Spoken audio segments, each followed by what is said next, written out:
I want him to do it again. You want him to do what? I want him to clap my cheeks with a banger, and he already did. Oh, yeah. Yeah. It would now be a good time to let you know that we're live. Yeah. I'm an average cheek clapper. Don't worry about it. Don't care for that. Do not care for that. Hey, everyone. Welcome back to the Useless Potatoes podcast. Hang on. So I've got you might randomly hear my mic cut out. It's because I've got it key bound to stop broadcasting my voice because I am still sick from COVID. It is just not letting go. It's just lingering. It is. Last time I had it, it lasted for about 3 weeks, about 4 weeks maybe. It was about a month and a half before I was back to just complete normalcy. Yeah. Skill issue. I'm pretty sure I had it. When I had it, I ended up giving it to all of my friends because we were on we went on vacation to California.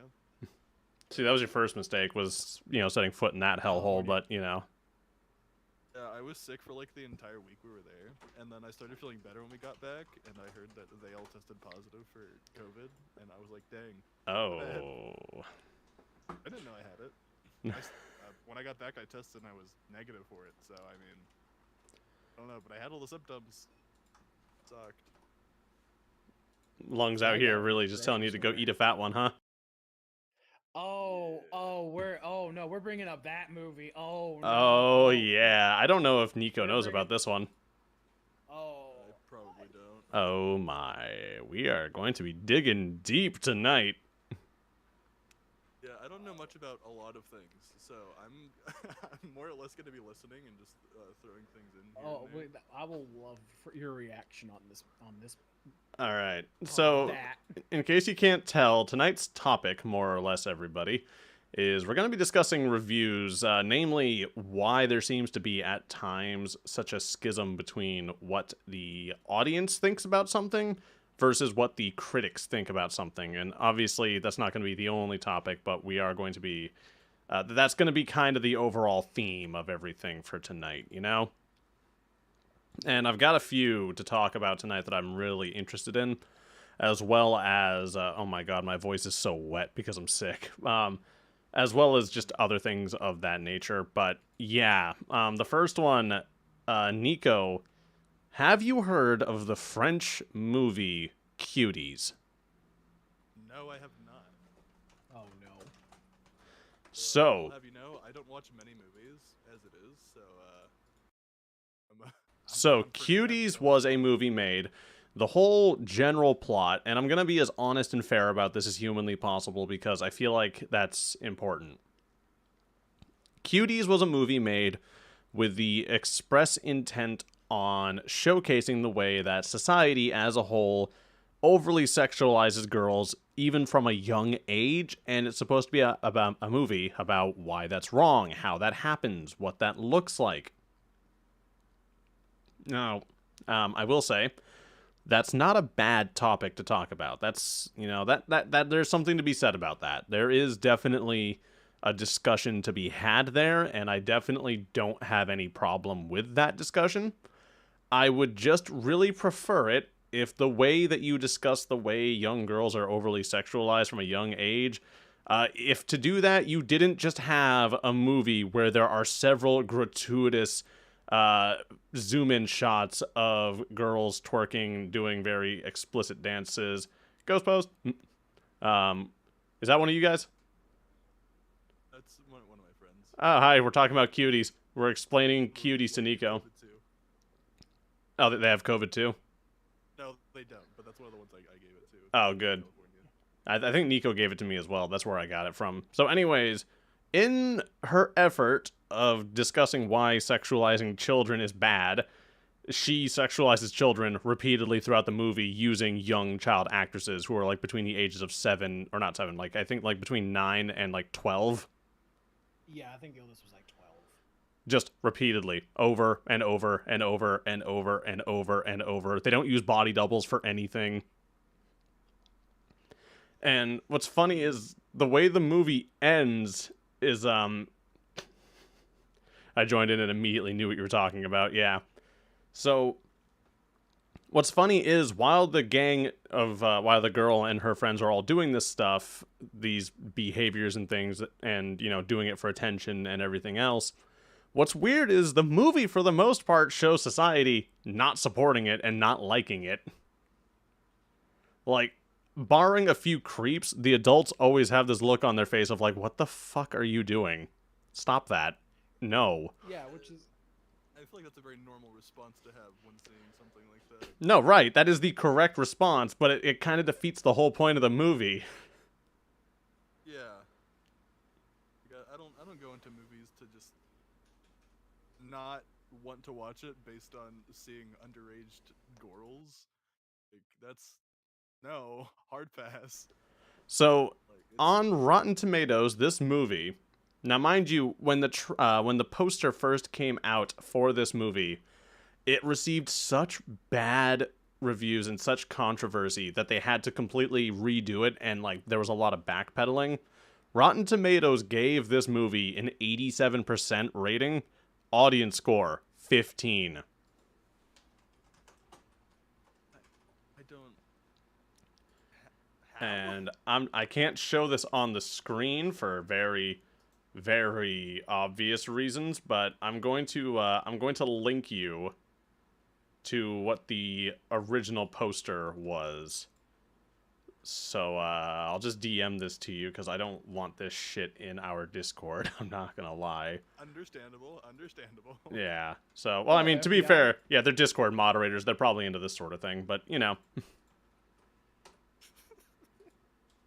Oh, is that not okay? Sorry. Am I not supposed to call out the Discord mods like that?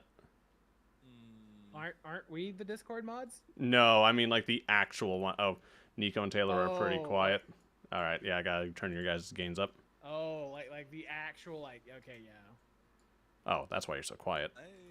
I'm very uncomfortable with this. Yeah, you're uncomfortable. poster. Yeah, Yeah. that's correct. Congratulations, that's the correct statement. That is the correct response to that image. Is that better, Ghost?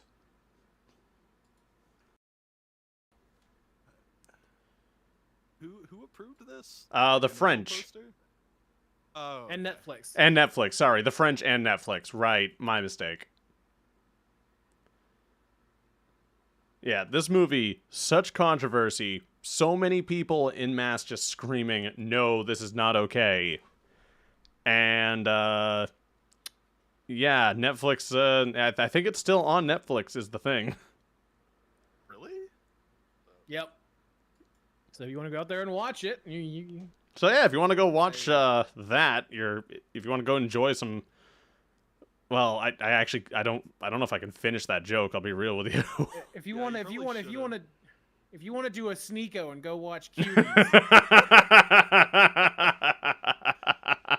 Yeah, I don't think I even want that in my search history, so I'm not even gonna look. Oh yeah, we're all on the list now. I hope you're happy.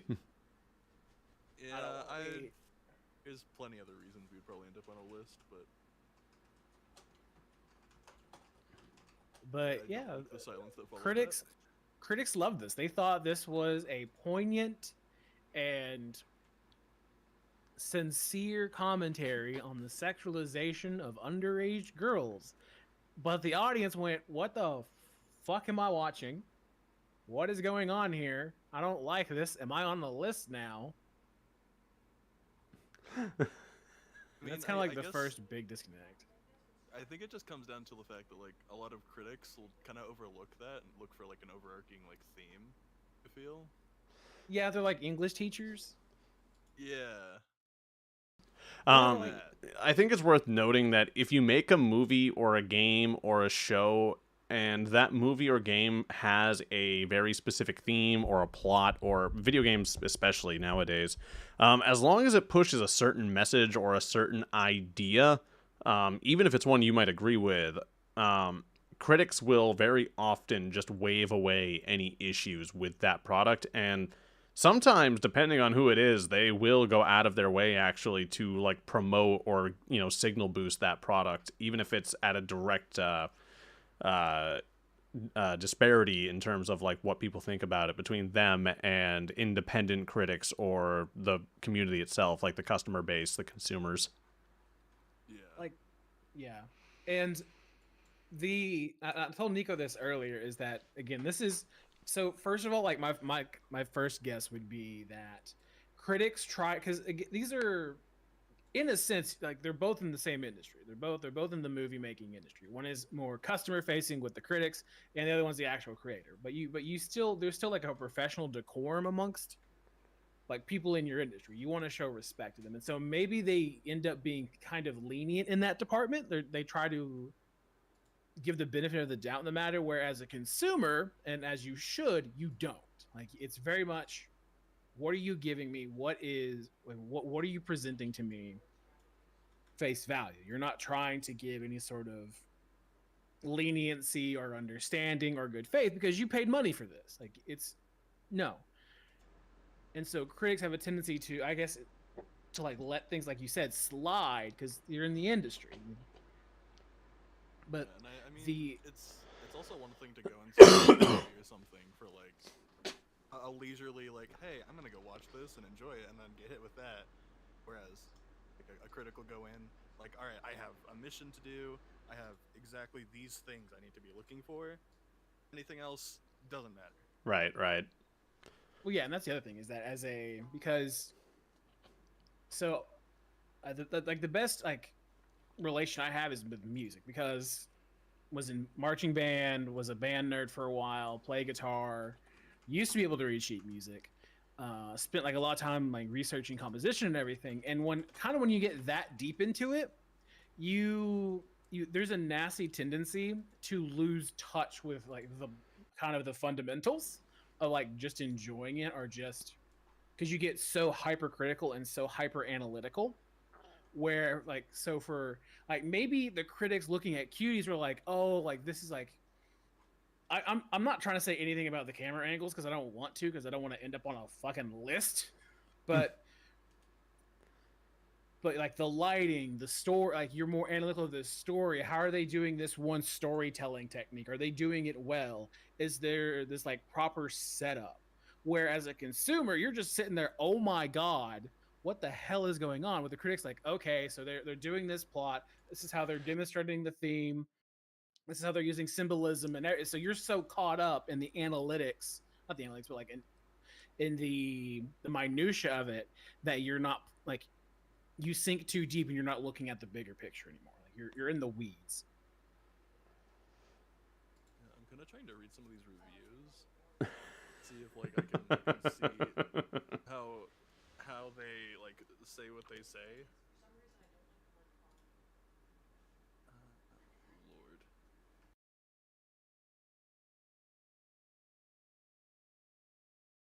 Lord. Oh, I was muted. Sorry. So there are a few games that are like that that I need to check into on what the score for these were. 1 second, because here we go. Because this is one I'm going to be very interested in seeing.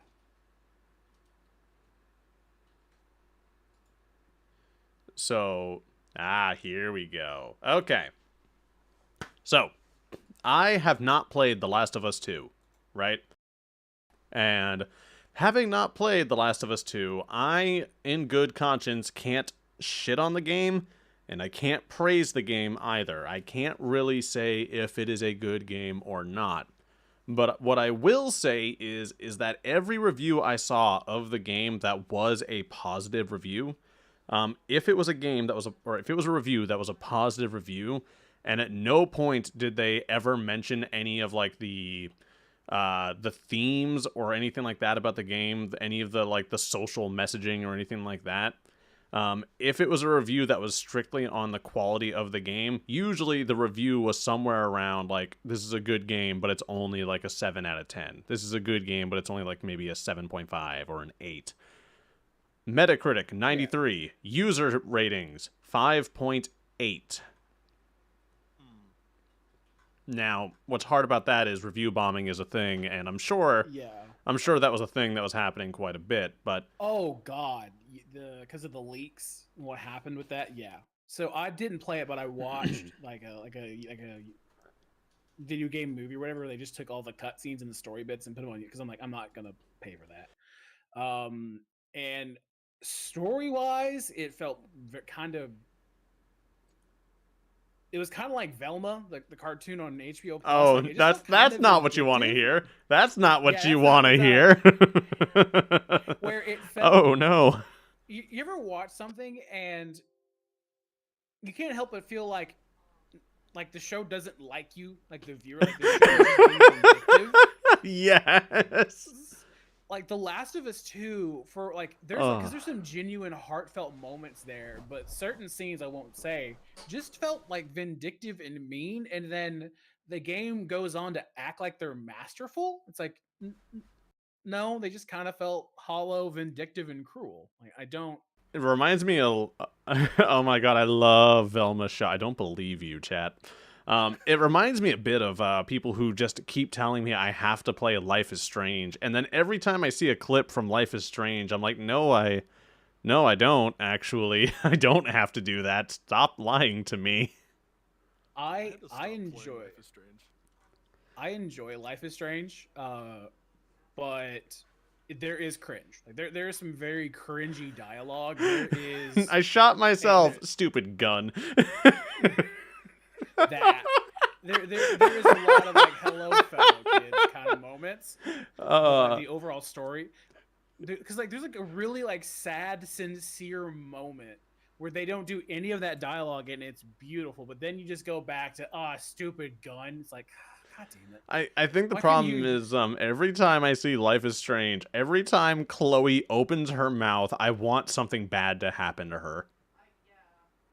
That's the other issue, is that Oh yeah. Is she meant? Is she supposed to be an unlikable character? Is that the goal? She's just I, to 'Cause- start off with, yeah. because what I don't get Start is off with- what I don't get is, because I watched someone do like a good chunk of a playthrough through it, and is there a moment? Am I remembering this wrong? There's a moment where you have to decide to save her or do something else of importance, and so, yeah. Yes. and the problem is that I can't imagine looking at that situation and going, but I have to save her. I have to. Look at all the good moments we had together, like that time and Chloe, you dying, bitch. Sorry. So well, I'm sorry. And when I played Life is Strange, I had to stop playing just because like I was really bad about feeling awful about the choices I made, so I kept having to like redo it. And then once I got to a point where it's like, oh, I can't go back and change this, and it ended like this, I'm very upset about this. Yeah, I wasn't happy with the consequences of my actions, and that's my big thing with Life is Strange. I don't think I felt a lot of bad feelings towards Chloe. Like as a character, or like did you not a lot of bad feelings of, oh, she got screwed over? Oh well. There was Well, so so all right. So this is gonna get into spoilers. So if you don't want spoilers for Life is Strange, Yes, if you don't want spoilers for a 5-year-old game, please click off right now. yeah, please leave. But there's a time manipulation plot to it where the main character can rewind time by looking at photographs, and she goes way too far back, and she prevents essentially a certain event from happening, but it ends up with like a different timeline where Chloe got paralyzed. And I am about to say one of the sketchiest things I have ever said on this podcast. Disabled Chloe was a far more likable person. I much Main prefer timeline Chloe. Chloe. I much prefer Chloe as a person when Oh. she has no bodily autonomy. So that's where I had to stop playing, 'cause whenever my actions got her paralyzed, it made me very sad. That does not change no matter what you do. Yeah. That's Oh. yeah. I could go That's back and replay it, but yeah. So and like this, and the problem is like this side, like Chloe, like was like coming to terms with what was going on with her, but was still friendly. Like there was still some of that, kind of that edge. I guess they were trying to go for, but it was so like she was a person. I guess like I guess the writers had to give her something. I don't know, but like this side version of Chloe was so likable, and so more relatable than the other one. And I don't know why. And it was sad because that one dies, and I go back to bitchy Chloe, and it's like I don't like you. Like you like I understand like why you're like I get what got you here, but I feel you have taken it too far. You are a rampaging bitch, and you were far better when you couldn't walk. You mean to tell me that that screenshot that I see everywhere and the clip that I've heard of, I have to blame someone, otherwise it's all my fault. Fuck that. I saw that, Exactly. and I was like, I know everything about this character I will ever need to know right now. You do, and that's in what's sad is there's such a better character. Like that was this side thing, like this side timeline thing. Doesn't she murder someone's dog? Yes, she can. Is that If you trust her with firearms, she will. yeah? If I give this person the ability to enact harm and violence on others, she will do so immediately. Yeah, but apparently critics loved it. They thought it was a genuine, sincere commentary on high school life. I'm like, not really. Jesus Like, Christ. High school kids were mean, but this is criminal. This is. I think this is where I start getting frustrated with things because I love relatable villains. I fucking hate redeemable ones for the most part. I have my exceptions, but when every villain you ever see in every piece of media is a friend you just haven't made yet, I hate that. I actually hate that. I like it if it's done right. The issue is that, especially in anime, they very rarely do it right. They just get talked out of it. It's like, is this really it? Are you telling me a single therapy session would have prevented him from blowing up the entire world? Is that I don't like that. Well, it's not. Well, that's where you get into the relatable versus redeemable. Yeah. Like Vegeta is a great example of this, actually. Oh yeah, I was about to say. Yeah, Vegeta is a great character in that regard because, you know, if you understand his history, why is he such a violent prick? Oh, he's from a warrior race and was a spoiled, snotty little brat who was told he was the best of the best all his life.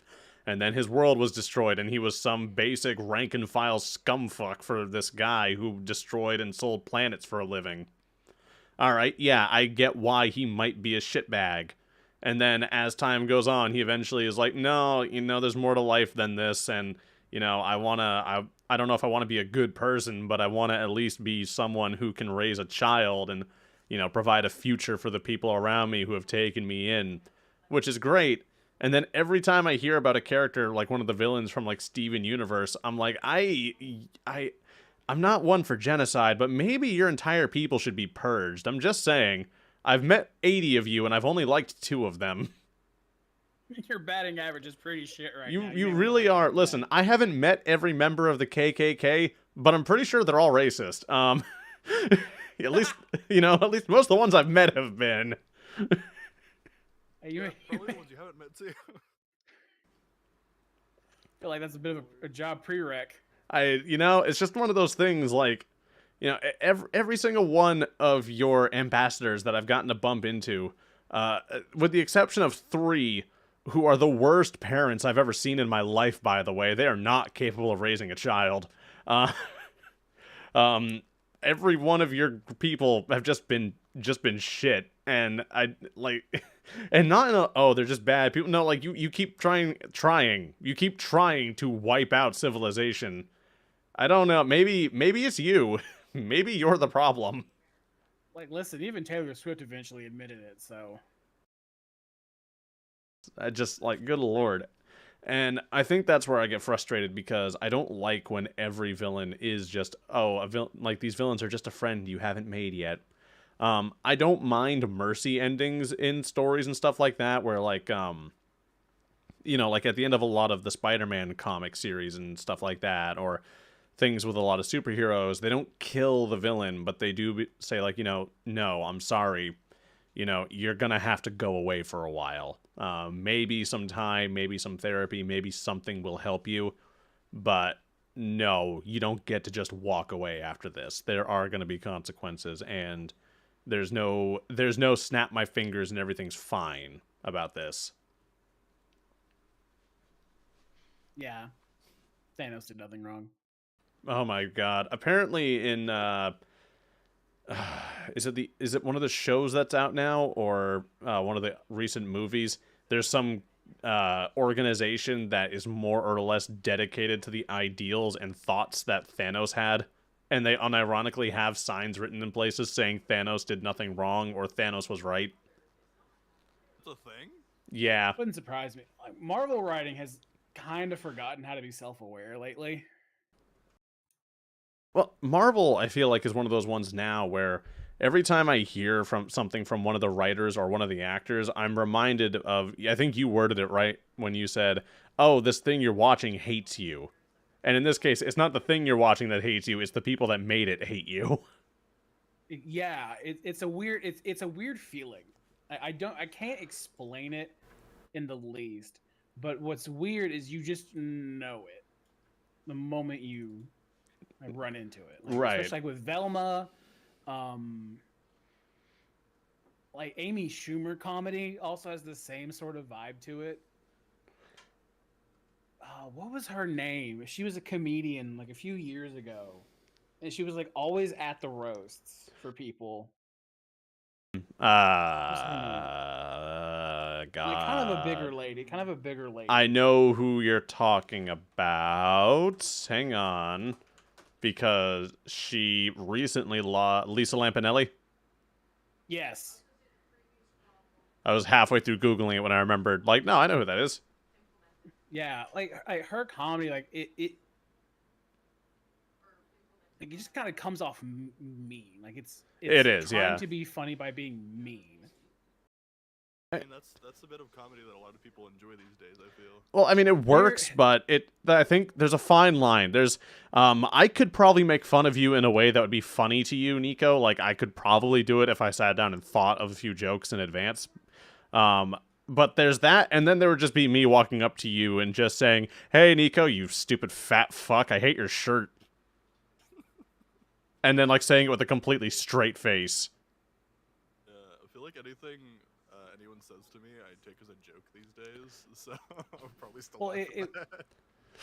Or it would be like someone walking up to me and like jokingly saying, oh yeah, the best thing that ever happened to you was your grandfather dying. Like there's just this weird line it crosses where it's not like it's a joke, but it's not funny and it's just mean. So I think I have a great example of that, of how you can make jokes like that work. Mean would be, you know, oh, the greatest day ever was when your grandpa died. Mean, not funny.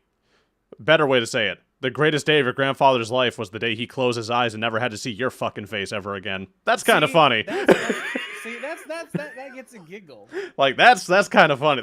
That's messed up, and you better have the right audience, but like you better know that person real well. But yeah. But like that works. There's a chance I will laugh with you before I punch you in the face. There you go.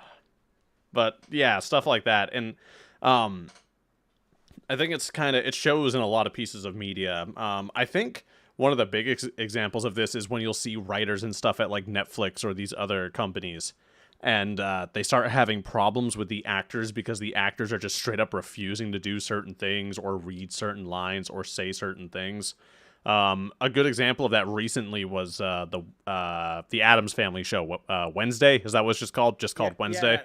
Yeah, Jenna Ortega just said no. Yeah, there were a bunch of lines that Ortega just said, "I'm not doing that. I'm not saying that. This is very out of character." Henry Cavill had a bunch of moments like that on The Witcher. And it's weird because you'll hear the writers talk about this, and like people who do things like media presentations or media commentary, like will just trip over themselves to say like how awful it is that they did that. Like, you know, I can't believe, like, they need to understand that these writers and everyone else know better than they do. And it is appalling to me that they would not, you know, that they would act this way. And it's rough because, you know, when you hear about like the line, overwhelmingly, I'll never hear someone defend the thing, but they will attack the person for not going along with it. Or they defend the profession rather than defending what the issue, I guess is the Right. So Ortega was a good example of that. I was watching a discussion about it, and one of the people he just could not let go of it. He could not, and he wasn't even one of the writers. The idea that in the modern day writers actors would have the nerve to do a thing like that. Like, it's disgusting to me. And it's like, holy shit, dude. and it's weird because I get it as a writer, this is like what you envision, this is how you want you want it to go, but as an actor, you're kind of the endpoint for the character because you're the one delivering the lines, giving the body language, the tone, and everything, and it is your mouth that has to make that line work. And I saw Jenna Ortega talk about it, and like it was some kind of Valley Girl. Oh, I can't believe I'm doing this. This is so embarrassing. I'm like, that's nothing Wednesday would have said. That does not sound right. It's like those are the type of those are the type of peoples that like cuties be a thing. There we go. That is the ultimate insult right there. You're my like cuties be a thing. No, Nico, I wasn't ready. I wasn't ready. I'm writing that one down. Oh, my lungs. Oh.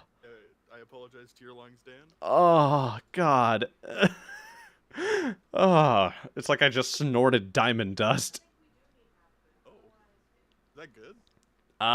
No. Oh, okay. God, unrelated. Anyone here ever watch Scene Enters or Chilled Chaos or Mr. Sark? Oh yeah. One of my Scene one of my favorite episodes of them playing Gmod was they were playing Murder, and Mr. Sark was asking Chilled and Scene Enters and someone else, all right, you're all male strippers. What are your names? And they give them their names, and they're like, all right, now then, when you go out on the stage to perform, what scent do you powder your butthole with? And Scene Enters just goes mac and cheese, and Chilled Chaos goes tuna fish, and the other guy goes pesto. And Mr. Sark just goes, all right, now the three of you are the most disgusting human beings I've ever seen in my life. I haven't thought about Scene Enters in a minute. Yeah. He's out here living his best life. What does he do now? Is he still like he's not a YouTuber anymore, is he? He still makes content, but more or less he bought a one of those like mobile homes that like actually drives around and stuff, like an RV, but like for sustained living. And him and his wife just tour the country while he streams. That's dope. Cool. I want to do that. Yeah. All right. Yeah. Oh, wow, is it already 9 o'clock? That's on the road. Yeah, is that already 9 o'clock? Good God. That it is. Yep. So we did not stay on topic tonight, like I kind of figured we wouldn't. Oh, I have a video coming up. I'm very, very displeased with Capcom right now. What did they do Oh, again? boy.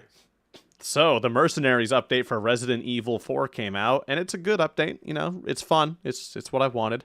Where's the butt? It's missing some content. You can kind of tell missing a little bit. Now, I don't mind shelling out $5 or $10 for another map or for some other characters. That's fine.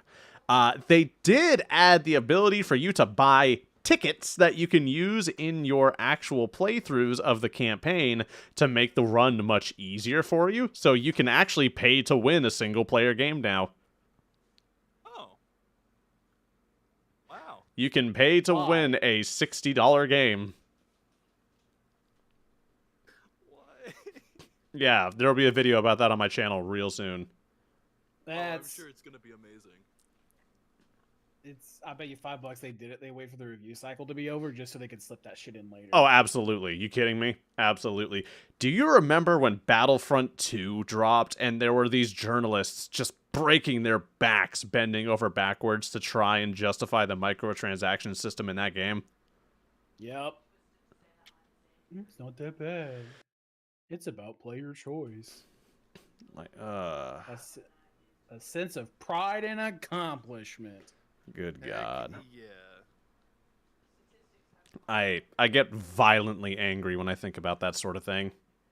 Do you ever think EA just ever gets tired of just being the constant like go-to meme quote for the gaming industry because their pride and accomplishment, um, surprise mechanics.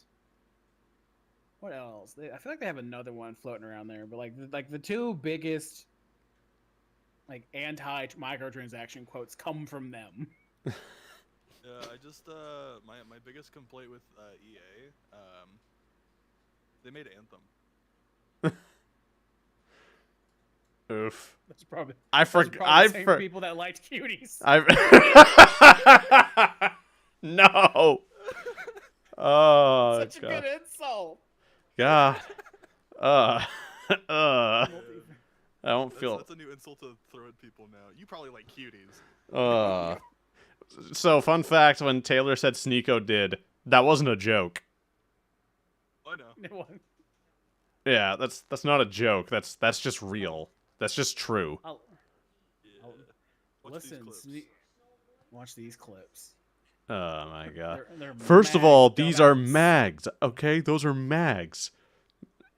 This a mag puts the gun down. This pulls out an AR-15. This is I'm like, oh shit. Okay. Alrighty, Charlie, out here being your best Florida man self. Fun fact, he had to seriously edit a video once because he was running an obstacle course and his balls flopped out of his shorts. Yo, that's like what happened to Jack Black, except he wasn't running an obstacle course. He was just dancing around in a Bowser costume. That's pretty funny. Yeah, on live television. That's Oh, pretty no. funny. I've been told that I need to go see the Mario movie, that apparently it's pretty good, and Chris Pratt actually does a pretty solid job as a Mario. It's I don't know, me, I haven't seen it. Mario. To me, a Mario. Yeah, I heard it's not bad. I heard the D&D movie is actually pretty decent. I'll say this, when I watched the trailer, I feel like most people just kind of jumped on, like, making fun of the voice for the sake of the meme. Yeah, I'll admit it. Because, like, when I heard his voice, like, if you hadn't told me that was Chris, I wouldn't have known that was Chris. Yeah, like he threw on like a more Brooklyn. Yes, well, that makes Mario sense. accent. If they're from Brooklyn. It's me. I'm a Mario from Brooklyn. But, yeah. Alright, well, I know we started a little late. I'm actually, I think we're probably about ready to call it a night because I gotta head out because talking hurts. Yeah, that's understandable. Oh my God. Don't get sick, guys. Don't catch COVID. Don't catch the Rona. It's not. It has been. When did I catch it? Hang on. I made a video like the day after I caught it. Right? When? I think so. Yeah. When did I catch it? You just need to let it go. I caught it March 23rd. I have been sick since March 22nd. Then.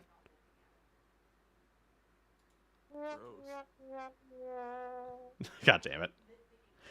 But yeah, that's 2 weeks and that's 2 weeks and 3 days I've been sick.